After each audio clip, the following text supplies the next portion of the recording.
Bonjour à toutes et à tous et bienvenue au Commodities Market Report. Je suis Yoav Nizar et très heureux de vous retrouver pour une nouvelle semaine. On va parler de beaucoup de choses aujourd'hui, bien évidemment des matières premières. Il y a eu des statistiques en Chine, au Japon, rebond technique des des indices asiatiques, des indices européens également. Et également, on va essayer de dégager quelques stratégies sur le forex, notamment sur les devises matières premières et devises exotiques. Mais avant tout, prenons connaissance de l'avertissement lié au risque de trading. Négociation marge sur le marché des devises ou via des produits CFD comporte un risque élevé et ne peut être recommandé à tout investisseur.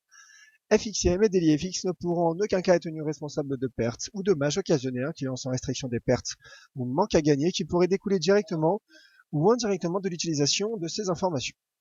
Voilà donc pour l'avertissement lié au risque de trading. Et vous êtes nombreux à me saluer sur le chat, je vous en remercie. Bonjour à vous tous. N'hésitez pas à me poser vos questions, vos suggestions, même vos graphiques. Justement, je serais ravi de pouvoir vous apporter mon point de vue sur ces différents actifs. Alors débutons ce Commodities Market Report par une information tout d'abord, c'est qu'aujourd'hui les horaires de trading seront modifiés sur les CFD, sur indices américains, et également les CFD matières premières, donc on ne pourra plus trader à partir de 18h30, et les CFD cotations reprendront à partir de minuit, heure de Paris. Donc je vous invite à retrouver toutes ces informations sur le forum dailyfx.fr.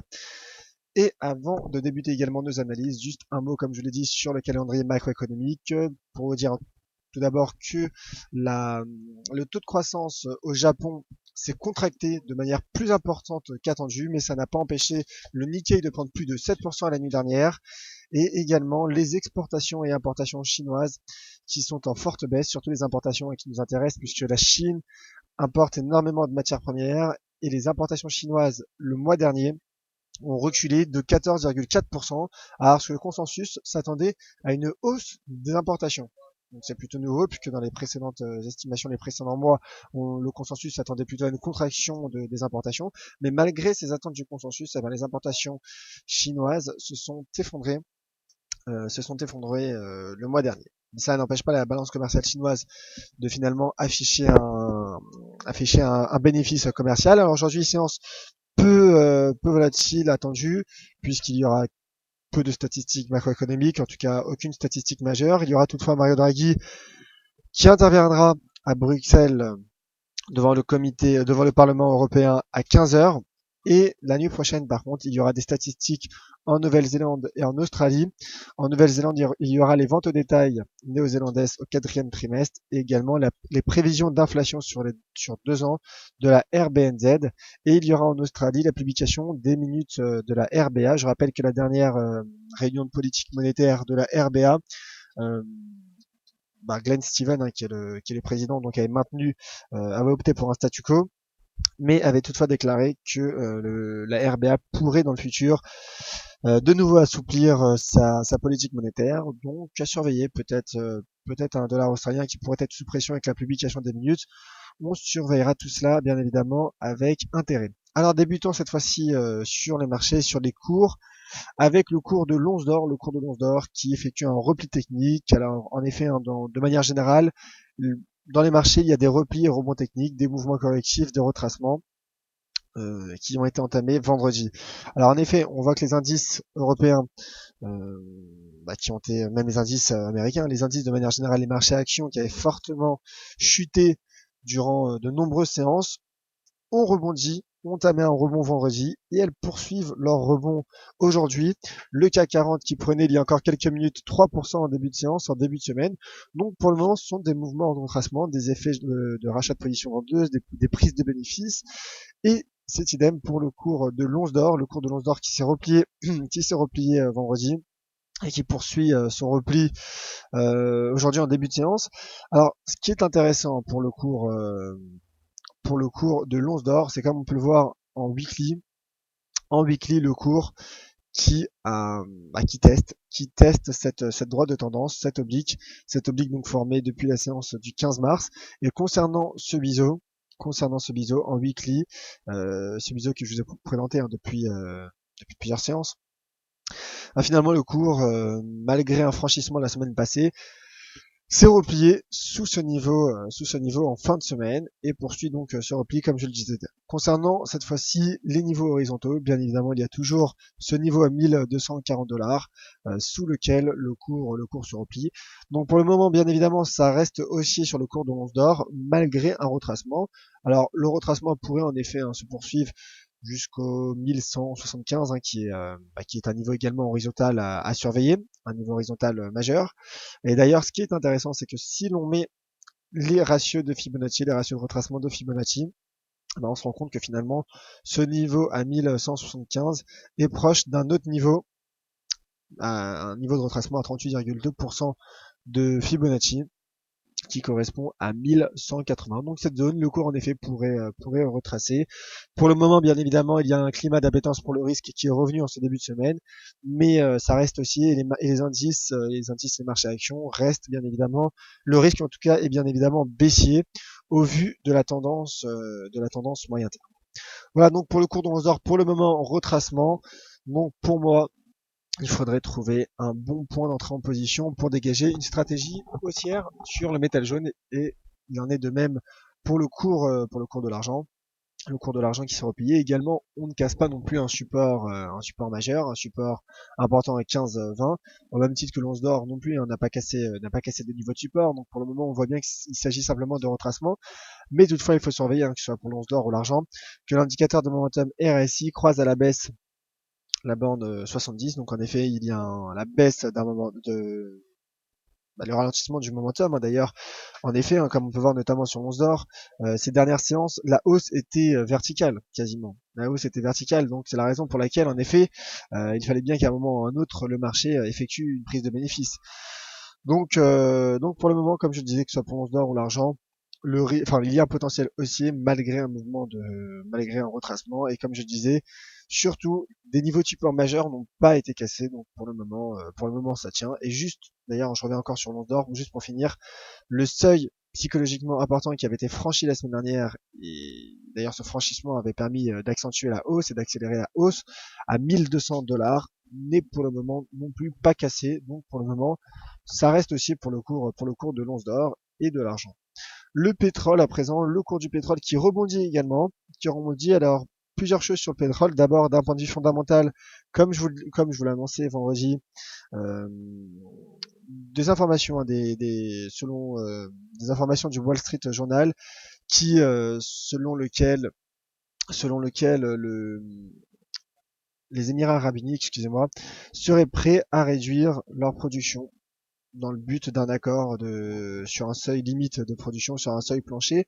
Donc bien évidemment, cela relance les spéculations sur un accord concernant la production entre pays membres de l'OPEP. Donc fondamentalement, les cours du pétrole ont été soutenus. D'un point de vue technique, donc, ce qui est intéressant, et comme je vous le disais également vendredi, ce doji libellule qui a été formé en daily jeudi, qui est finalement une figure d'indécision, une figure de retournement, était peut-être finalement un indice concernant un rebond technique, l'indice d'un rebond technique. Et comme le disait Vincent Gann ce matin, il y a une divergence entre les deux pétrolières, l'un qui a tenu son support à 30 $, qui est le Brent, et l'autre qui a cassé. Donc en effet, le support du Brent pouvait également être un deuxième indice concernant le rebond technique du WTI, donc qui a pris forme. Pour le moment, comme je le disais, pour le cours de l'once d'or, c'est idem pour le pétrole. Il s'agit pour le moment d'un rebond technique, mais le risque reste baissier. D'ailleurs, le cours n'a pas non plus cassé ce seuil d'inversion de polarité, n'a pas franchi ce seuil d'inversion de polarité à 29,50, qui est un support majeur de moyen terme. Donc pour le moment, le cours vient tester, mais ça ne casse pas. Mais surtout, le cours reste bien en dessous de ses plus bas de 2008 à 36,18 $. Et le cours d'ailleurs ne parvient pas non plus à repasser au-dessus des 30 $, sur ce seuil symbolique à 30 $, au-dessus de ce seuil symbolique à 30 $. Donc pour le moment, ça reste bien évidemment baissier, le risque est baissier malgré un rebond technique sur les pétrolières. Donc le cours du WTI qui teste les 29,50. Et le cours, en cas de franchissement, en effet, le cours pourrait rebondir jusqu'au 32. Et le cours du pétrole, lui qui se maintient et qui poursuit son rebond, qui casse d'ailleurs les 32,70. Donc en effet, à court terme, on peut s'attendre également à un rebond vers les 34,65. Alors les plus bas de 2008 pour le cours du Brent sont à 36,20. Donc idem, hein, il faudra comparer l'évolution et le rapprochement potentiel entre du Brent par rapport à ses plus bas de 2008 et également pour le WTI pour essayer de trouver justement des divergences comme je l'ai cité il y a quelques minutes. Voilà donc pour les pétrolières. Pour le moment, il y a un rebond technique qui pourrait se poursuivre à court terme, mais le risque reste baissier dans les prochaines séances concernant donc le WTI et le Brent. Le cours du cuivre, le cuivre qui poursuit son rebond sur les 2 dollars et qui se maintient surtout dans son trading range de 14 dollars. Donc le repli sous les 2,14 de la semaine dernière nous a emmené le cours sur les 2 dollars. Donc notre objectif a été atteint. Là pour le coup, je vise pour cette semaine un retour sur les 2,10, 2,14 sur cette zone, puisque en effet le marché se situe dans un trading range et donc pour le copper, pour le moment, il suffit d'acheter les supports et vendre les résistances. Donc là, pour le moment, le cours entame un rebond. D'ailleurs, il a atteint les 2,75 € en début de séance, malgré quelques prises de bénéfices à nouveau effectuées sur le cours du cuivre, qui d'ailleurs, on le voit, hein, malgré finalement la baisse des importations chinoises, la forte baisse des importations chinoises, le cours maintient son rebond, maintient sa hausse. Voilà. Donc pour le moment, je reste aussi court terme pour le cours du cuivre pour viser les 2,14 $ dans un trading range. Le cours du gaz naturel à présent, alors en effet le cours du gaz naturel, comme vous pouvez voir, je suis baissier. Je suis baissier sur le cours du gaz naturel pour plusieurs régions. Tout d'abord, vendredi, il y a une cassure sous les 2 $, sous le seuil à 2 $ et également sous la clôture de cette bougie du 4 février qui avait également clôturé sous les 2 $, mais cette fois-ci on a été chercher plus bas en clôture bien évidemment. Et également, comme vous le voyez, un indicateur Ishimoku. Donc en effet, il y a eu le passage sur un twist, le passage baissier par un twist, mais également la Chikou qui a croisé à la baisse, la Kijun, cassant ainsi ces 3 niveaux, donc les prix, la Tenkan et la Kijun, et également donc la cassure des 2 $. Donc en effet, pour le moment, je suis baissier sur le cours du gaz naturel, comme vous le voyez, je suis en compte démonstration, mais c'est mon trade, un de mes trades du jour. Voilà. Je pense que le cours a un potentiel pour revenir sur les 1,80 et un deuxième objectif sur les 1,74,5. Ce sont mes deux targets concernant le cours du gaz naturel. Je suis en daily, donc à suivre dans les prochaines séances, ce n'est pas de l'intraday, pas spécifiquement de l'intraday. Voilà. Donc, je suis baissier pour le cours du gaz naturel. Alors, ce que je vous propose, c'est de passer peut-être sur le Forex, puisque je vois qu'il y a plusieurs questions sur le chat. Si vous avez des questions sur le platine et le palladium, n'hésitez pas à m'en faire part sur le chat, j'y reviendrai. Alors, le cours du dollar, l'US dollar index, qui également rebondit, et c'est un rebond qui est entamé depuis la séance de vendredi. Donc rebond technique, hein, comme je l'ai dit, mais le risque reste baissier. D'ailleurs, ce qui est intéressant pour le cours du dollar américain, en tout cas de l'US dollar index, c'est qu'il teste également un seuil d'inversion de polarité à 12 060 points et qui correspond avec cette droite de tendance haussière formée depuis la séance du 14 mai. Donc niveau de cluster qui sert d'inversion de polarité à surveiller également. Pour le moment, le risque est baissier, je dirais, mais en effet, un franchissement pourrait permettre de viser à court terme un retour sur les 12 100, 12 120 points pour l'US dollar index. Donc pour le moment, le cours rebondit, mais ça reste baissier. Donc d'ailleurs, cela fragilise d'ailleurs tous ces éléments, d'ailleurs même le rebond du pétrole fragilise finalement la paire USD-CAD qui reste baissière sous les 1,40. Alors là, le cours teste en effet ce support à 1,38. Ce support à 1,38 $ canadiens. En cas de cassure de ce niveau, en effet, il y aurait un potentiel baissier confirmé, une reprise baissière, après un mouvement de stabilisation finalement sur l'USD-CAD. Et d'ailleurs, on voit également la Chikou, finalement, qui en cas de cassure des 1,38, la Chikou devrait également casser la Kijun. Donc le potentiel baissier, comme je disais, serait confirmé et on pourrait viser les 1,35 $ canadiens. Donc pour le moment sur l'USD4, en daily, j'attends cette éventuelle cassure des 1,38. Autre paire exotique, il s'agit cette fois-ci de la paire USD Tri. Comme vous voyez également, je suis acheteur, je fais aussi sur cette paire de devises et je vise les 2,9755. qui est ce niveau, hein, tout simplement, qui est ce niveau qui est un niveau de résistance. Donc voilà, je suis haussier car pourquoi? Pour plusieurs raisons. Car tout d'abord, il y a rebond sur un niveau de support à 2,9269, en tout cas un seuil d'inversion de polarité que je vous avais présenté la semaine dernière pour ceux qui suivent le Commodities Market Report. Et autre élément qui m'a poussé à être haussier sur ce taux de change, c'est on voit qu'il y a également la formation finalement d'un triangle, la formation d'un triangle et la sortie par le haut donc de ce triangle sur l'USD TRI, et sur des unités de temps inférieures, on voit également d'autres éléments intéressants. On voit que le courbe finalement sort par le haut du nuage, et en H2 surtout, la Chico également qui a franchi par le haut la Kijun, et le cours comme je disais donc qui est sorti par le haut du nuage. Donc tous ces éléments en tout cas me font croire qu'il y a un potentiel haussier sur l'USD TRI.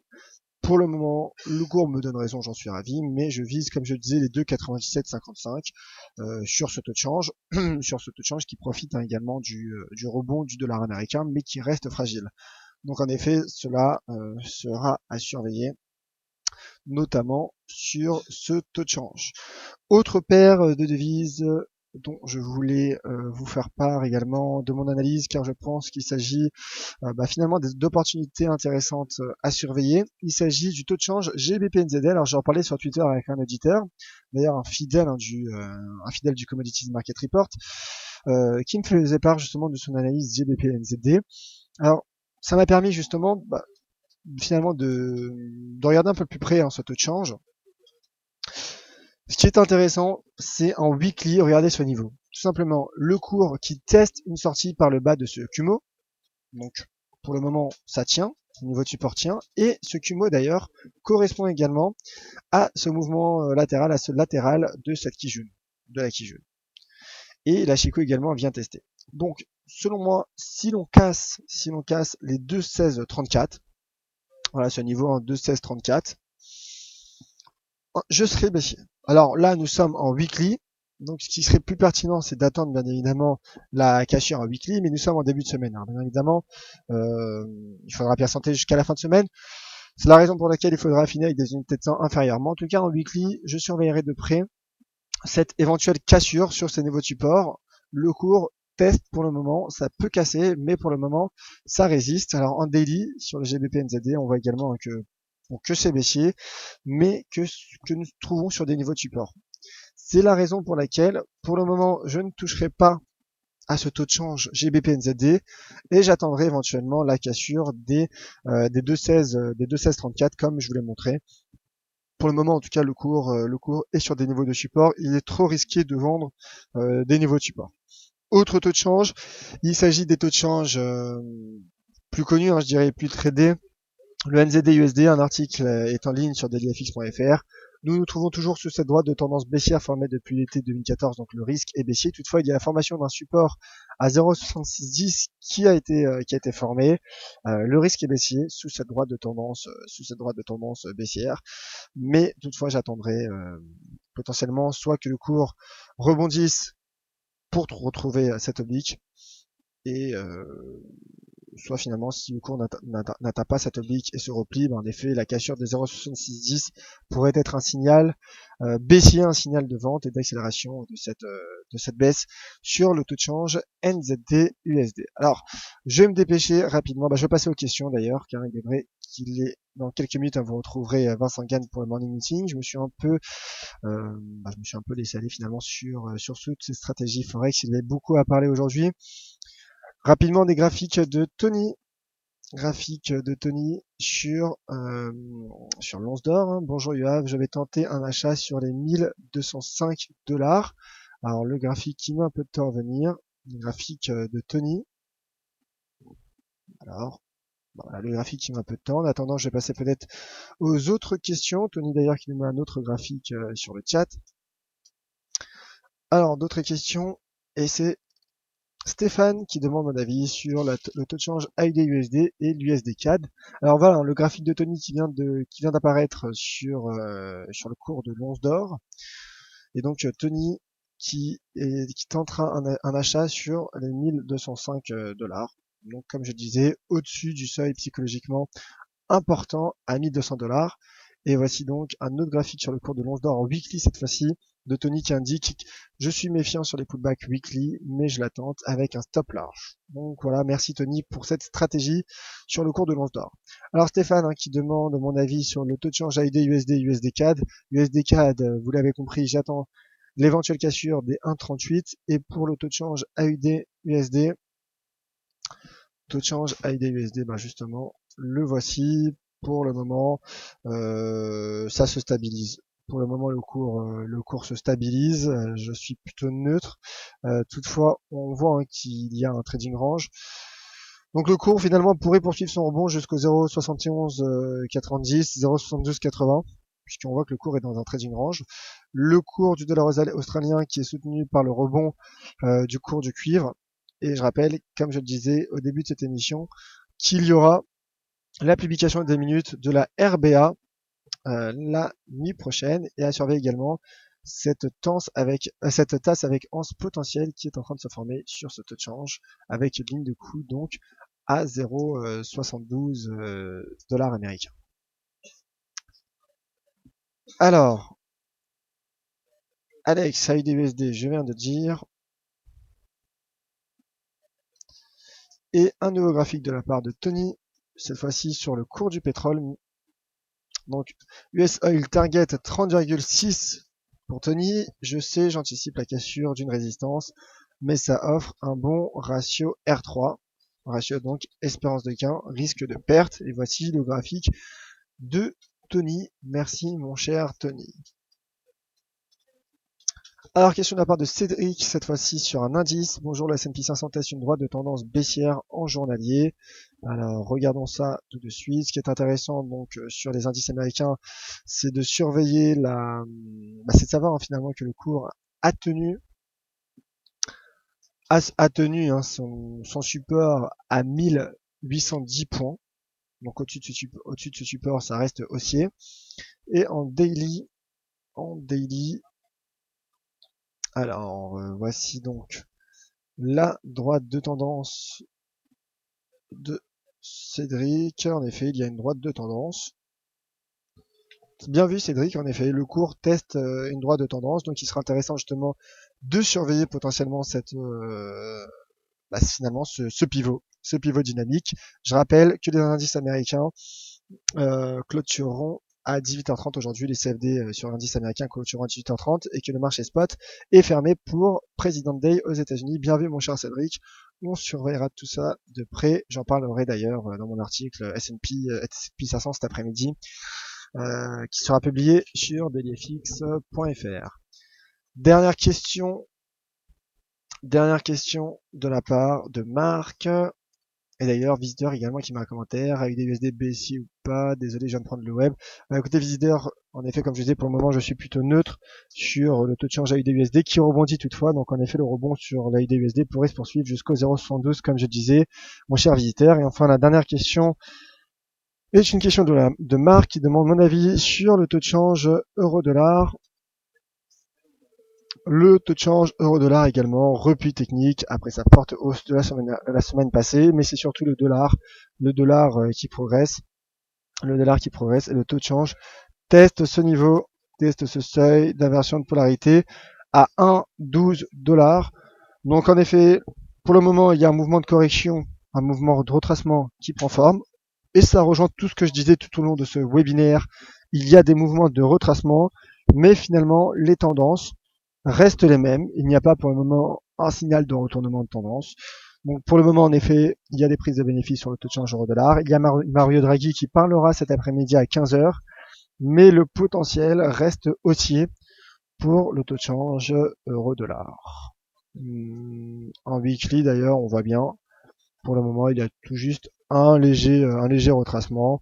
Et d'ailleurs, même, c'est un retracement d'environ 50%, quasiment 50%, 76% de la du range précédent, du range hebdomadaire, de la bougie hebdomadaire précédente.